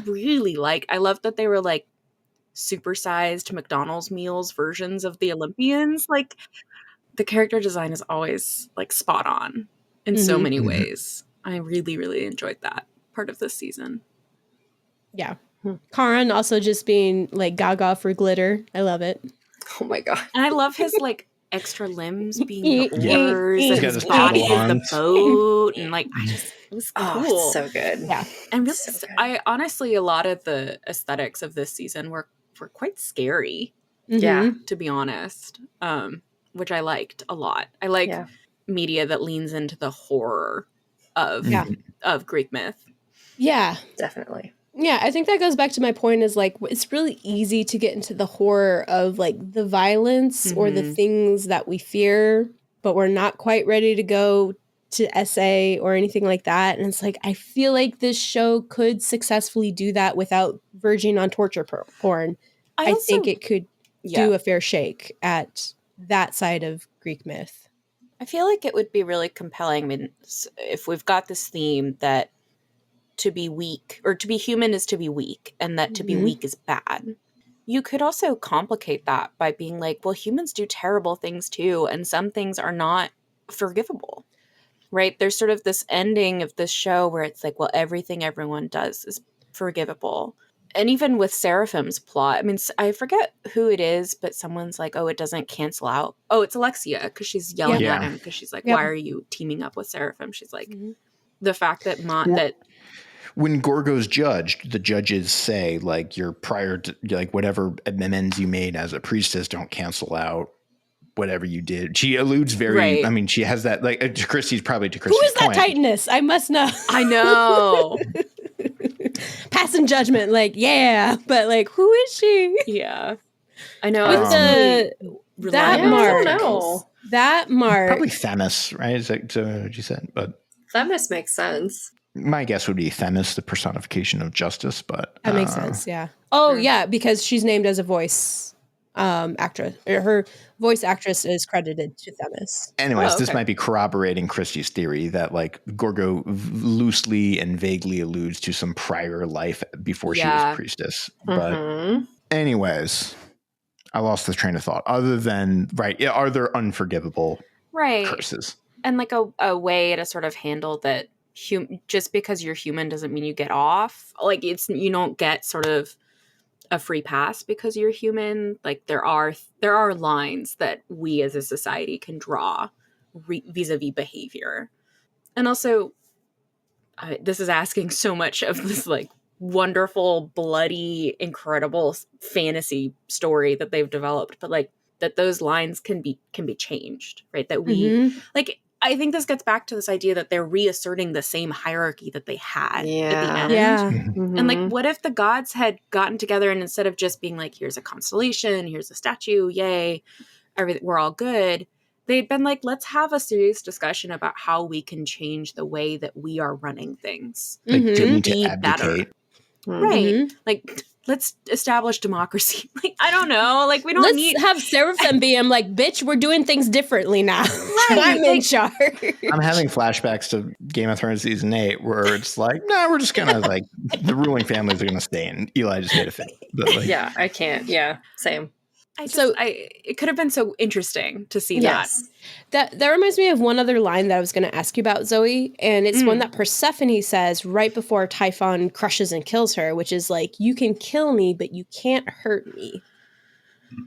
What were your thoughts on that line? Because it was interesting. I don't know. I guess she said it and I was like, why? Is physical pain not hurting you? Like, is the idea that, you know, the act of her dying, she knows is a way to save her kids, and the real way to hurt her is via her kids, and so therefore she's like, you can't get them anymore. I don't know. All the love to the Parlapanides brothers. I'm just not a fan of the way they do Persephone. And I don't like that she gets reduced to motherhood in this season. And she's the one who sacrifices her love for her husband and her children. Right. And it just... We also don't know what happened to any of them afterwards. Like, it's like, dude, complete that storyline, please. Do we ever see the children again? No, they're still sleeping in the cave in Abyss. As far as we know, they're still like, I know, having good dreams, at least, hopefully. And like, which could be a setup for future things. I feel like if you had Blood of Medusa, Gorgos is, for me, an obvious choice. I feel like Alexia is a pretty strong possibility of hopping in. I really hope we get, what's her name? The leader of the Maenads. The Theope? Yeah, Theope. I want that so badly. That would be amazing. And bring Dionysus in at that point. Forget all the other gods. Give us some Dionysus, maybe a little Hermes, because I do like Hermes. What can I say? I also have, it's me showing up the chaos, just like chaos bisexual ringing my gong. There needs to be more gay stuff in this show. I'm sorry. It's not gay enough. It's just not. Season 1 went that way a lot more. Yeah. Than this season. Don't know what happened. I don't know if Netflix, I'm going to assume Netflix caused problems. We've seen other creators come out and say, like, streaming platforms were anticipating a Trump win, and they started shutting down a lot of projects. Yeah. That would have, and look at like how media is being attacked. By Trump. Well, and Netflix, even before Trump, has always had the like gay censorship beam of light of like Korra and Asami like going into a doorway before they can kiss, or I don't know if you've watched Arcane, but like Jason Victor in the censorship beam. But like they drop in like the Kofi has a wife thing, and part of me is like, I love this acknowledgement that there is a world outside Greece, that there are these other communities and these other histories and mythologies happening. Like, that's really cool. But also, I'm sorry, they're boyfriends. I think that was the other reason is like why I hate episode 6 is like, oh, who's the first to sacrifice it all? The one black man who had been enslaved in the show.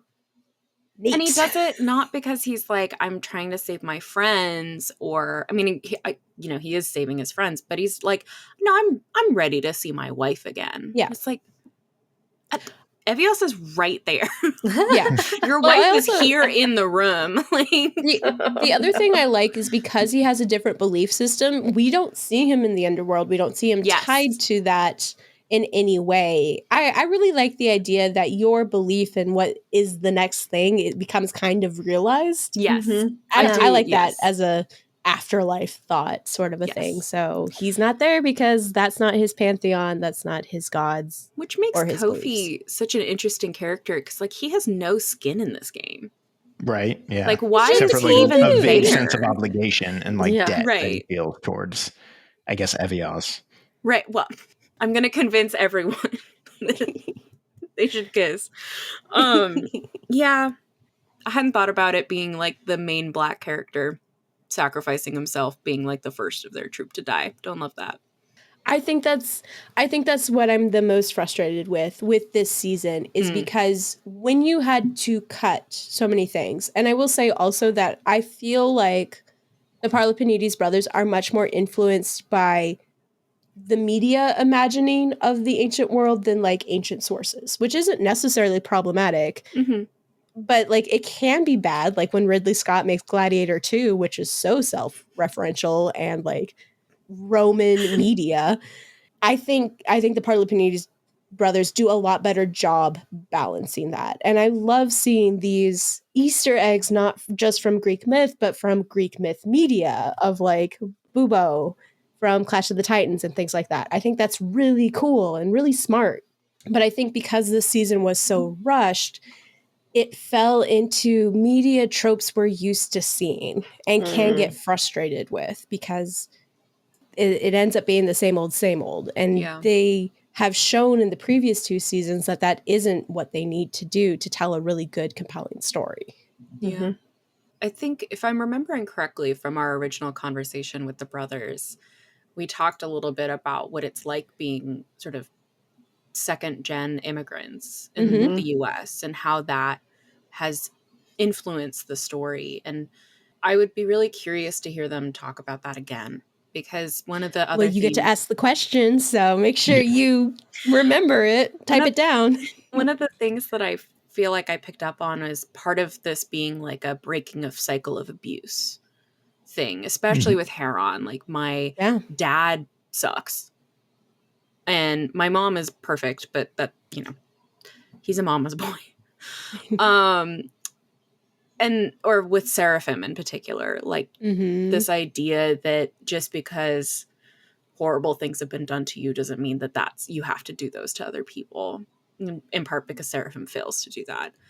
And I would be really interested in knowing and hearing talking about, is that a theme that they consciously put in, and how does that relate to not necessarily, not saying all Greeks are abusive. That's not what I'm trying to say. Generational trauma is like something we all share. Right. And in particular, I feel like we get so many stories about immigrant parents who have a very specific idea for what they want for their kids, because, you know, they're trying to do good things for their kids. This is like a trope at this point. The self-sacrifice, the individual rugged individualism. Right. Yeah. And like, I'm giving up everything for you so that you can you can be a doctor, you can be a lawyer and make a lot of money. And when you don't do that, I feel upset because I've put all my eggs in this basket. And so it makes me curious if that was an intentional theme, if they're trying to play with the immigrant experience, generational trauma issue, through the lens of like their familial mythology, which is really interesting and cool. Yeah. Especially because they themselves are creators, right? Like, it's one of these jobs that we're all told isn't worthwhile anymore. You don't go to school to get a degree in that, because how are you going to pay for the bills and all of that? And it's just like, this is giving me life, though. Like, these stories give me life. Yeah. In a shitty world. I don't know. I dug the season. I don't know what to tell you. So he also texted me that if she didn't cry tonight, it would be a miracle. Okay, so I feel like we're hitting that point. I haven't cried because we haven't talked about like the mother-daughter families getting along. We do need to let you wax poetic about that, because that is your wheelhouse. So hit us with that, Zoe. So I feel like I've been chatting so much just about anything and everything. It's hard when you guys are also my friends, and so I just want to talk at you. I don't know, man. Anything that's like mothers and daughters realizing. I saw this meme the other day that was like, as a woman, I will always have empathy for my mom. But as her daughter, what the fuck was that? And I was like, that feels so right for this, and for a lot of the tensions between mothers and daughters in media, of like, as a woman can understand the behaviors of why Demeter does the things that she does. And Demeter kind of comes to this. She has this weird line where she's like, I never deserved her, and that's why they took her away from me. And I was like, okay, we don't have time to unpack all of that, Demeter, but sure. Getting sidetracked. I really loved her getting to talk to Persephone in the underworld, and also Persephone continuing to sort of disobey Demeter when Demeter's like, why are you going after him? Like, you're no use to him dead, when Hades gets buried by Typhon in the first episode. And you get this, you know, Persephone like rolls her eyes and just goes and does it anyway. I'm moving in a few short months, and my mom the other day was like, make sure that you get a really big padlock for your U-Haul. And I'm like, I'm 31 years old. Like, yes, Mom, I will be doing that. Also, I'm not going to worry about that right now because I have other things I need to think about. And my mom, to her credit, like 5 minutes later was like, I didn't need to tell you that. I was like, you're right, you didn't. But, you know, we move on. Like, it's not a big deal. And so it's it was really nice to get to see them talk to each other a little bit. I wish, of course, we got more. But I felt like we had some really beautiful closure between Demeter and Persephone, and both of them actually maybe understanding the other's position. Am I happy that it came at the expense of Demeter being like, I don't deserve to have a kid at all? Not really. It does feel a lot like, Demeter, I sure wish that you knew that you didn't have to have kids. Like I just one of those, moms where I'm like, you really needed birth control, and that's okay. Like, you don't need to have kids. You don't need to want to have kids either. Like, I think it's also like, so I will speak as someone who doesn't have children, but loves kids, would like to have children, but also is just dealing with like circumstances that I don't think would be fair to a kid. Right. And that's like really hard. And there are, I have the resources to make that choice. But like, as you said, birth control wise, it's like, what happens when women don't have that choice? And they are forced to be mothers and they still want to do the best for their kids. But going back to Secret Lives of Mormon Wives, what happens when kids are having kids, basically? Yeah. No one gets a chance to really grow up and mature and break that cycle. Yeah. Yeah. Go ahead. Sorry. Oh, I think it was more of like, when Demeter says, I don't deserve her, I think it's kind of I get what you're saying. I also kind of see it as a like, as much as I fucked up, I can't believe like she still accepts me. Because I don't think I was necessarily the greatest parent to her, but she still wants, she wants me to be her mom. And I think that was kind of beautiful. I think that's kind of where I was taking it more, is like, I don't deserve her, but I have her and I'm thankful for it. So that's kind of how I read it and understood it. Oh, that's a really sweet way to take that. That's going to make me cry. I'm sorry. No. Yeah. It was, I think it just really, so much of the Hades Persephone media that we get, it ends at this sort of like uneasy truce between Persephone and Demeter of, oh yeah, I understand why you did the things you did, but I don't like them. Or I would never treat others the same way. And the impression I got, which is of course up for debate, is in this iteration of the story, they really got each other. Mm-hmm. Like, Demeter saw herself in Persephone in a way that she hadn't before, and Persephone saw her mother as a person in a way that she hadn't before.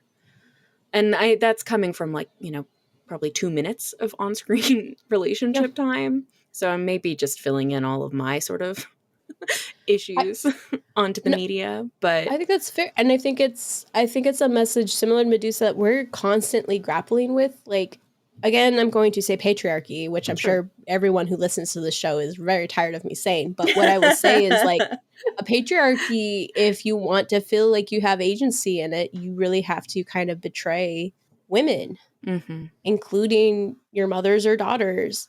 And what should be your strongest allies are sometimes your worst enemies. And that's really hard. That brings us back to Hera, right? Yeah. And I feel like the betrayal feels worse because, like, well, it's a man's world, so we expect it from the men. We aren't disappointed when it happens, but it's when the women in our world do it too that we take it really hard. Right, which is why we don't like female anti-heroes. Yes. As characters. Very much a part of that, I think. We really don't want women to be complicated or make mistakes without getting punished at the end. And I really wish that Persephone hadn't had to be sacrificed. I agree. I wish they would have, like you said, because that was my same thought. I wish they would have presented it as like, hey, that actually solves our problem as a family. Persephone gets to be here and present year-round, which is all that Hades really wanted, and all that her children really wanted, and all she really wanted at the end of the day. Right. And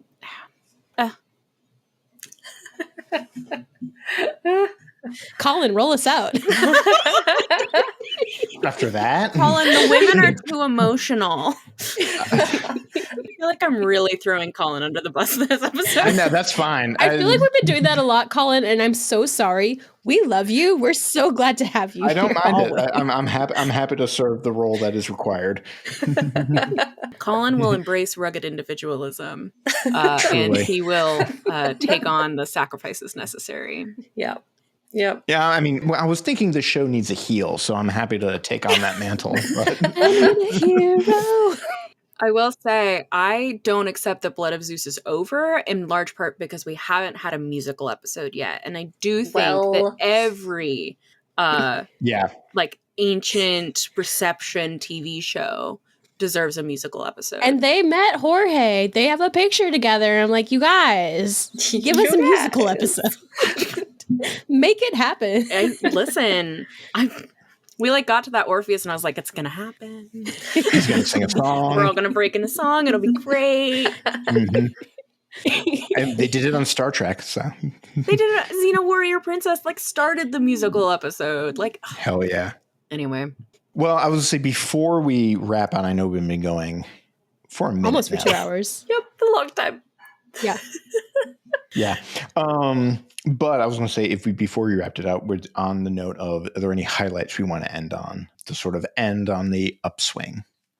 Looking through my notes to see if I have any. Sorry, my notes just say Kronos big boy. Also, Kronos, we needed more than one season of. Like, that he was an awesome big bad, and we needed a lot more of him as a big bad. I agree. Yeah. Yeah. Baenad's life. I love a good sparagmos. Now, do I watch that and be like, maybe the ancients were making some shit up to mess with us? But like, I'm here for it. Yeah. I don't know. I will always love a story that's like actually embracing the things that make you human, make us all stronger in the end. Mm-hmm. That, no one is going to be perfect, that it's okay to be messy, and that being kind and welcoming is never a bad thing.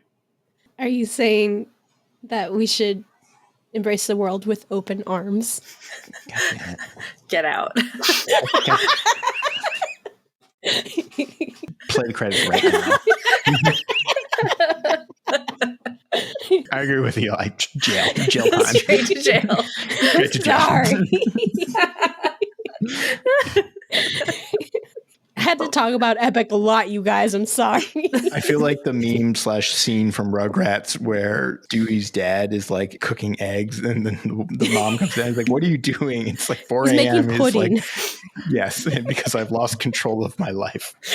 He's making pudding for Angelica. And I'm like, yes. I love it. I wish we had gotten more girl dads this season. Sorry, we don't need to keep talking about this show, but I was just thinking, I was like, oh, we didn't get any, did we? 80s, technically. Kind of. Sure. I guess would have. I mean, the only interaction we really got with him was him drugging them and putting them in a cave. I mean, to save them. So they would have a restful night's sleep. You don't judge parents for what they need to do, Zoe. To his credit, he goes to great lengths to get them in that cave. Yes, Very true. You're right. I'm so sorry. Including falling down their stupid trap and like impaling his leg. I did, yeah. That's right.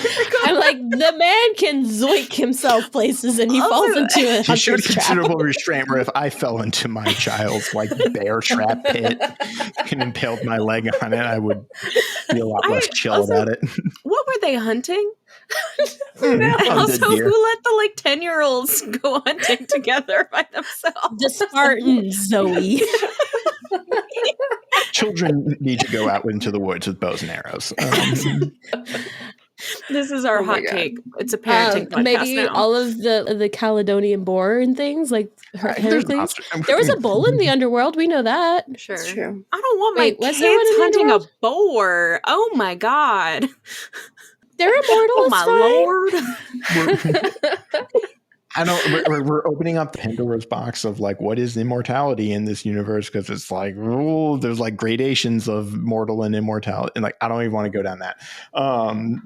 This is part one that leads to another conversation, which is like, why do the cars in cars have door handles? No, we're not doing cars. No. I need to go eat dinner. No, we're not doing that.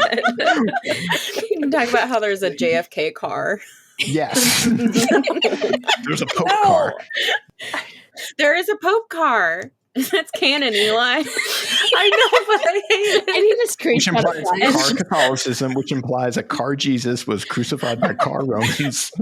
and there was a car Judaism, like there was car World War II, which like what was going on in car World War II? What was happening in car Germany? The presence of car Pope also implies the presence of car JD Vance that then murders car Pope.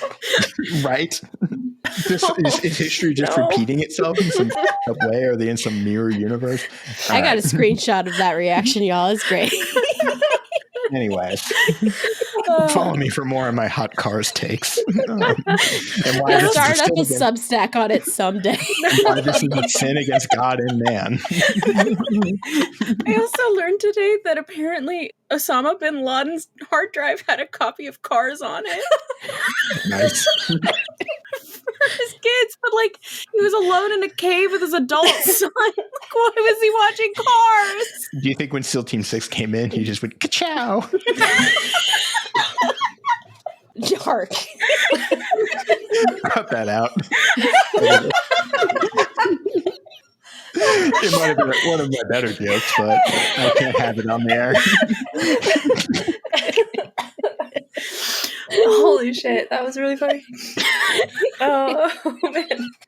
But really, I do need to go eat dinner now. I'm sorry, guys. Okay, yeah. I gotta be. Christy, am I editing this one? We need to talk about that. All right. Do you want me to close out? Yes. Yeah, please. All right. A special thanks to Zoe for coming back to help us give this animated series a proper send-off. Though we are not finished with her or Blood of Zeus quite yet, so stay tuned. In the meantime, Zoe, if people would like to learn more about you and your work, where can they find you? Currently I'm mostly just on Blue Sky. My handle is at Archiadne, which is spelled ARCHAEADNE.bsky.social, because I had to mash up archaeology and Ariadne. Of course. That's currently where I'm only at, and I'm really quiet on it because I'm trying to finish my dissertation. But you can find me there. Hopefully I'll be more active in the future. Do you have any published works coming out soon? I know you've been... So the chapter on Persephone and Hades finally is forthcoming. So who knows? Maybe in the next 4 years it'll actually get published. But yeah. All right. And then finally, special thanks to all you listeners. We could not produce episodes like this without your support. That being said, please be sure to rate, review, and subscribe if you like what you hear. You can find all our episodes at movieswedig.com or wherever you get your podcasts. And if you want to know more about our upcoming plans and episode releases, be sure to follow us on social media where you can find us under the handle Movies We Dig. We'll talk to you again soon. Bye. Bye.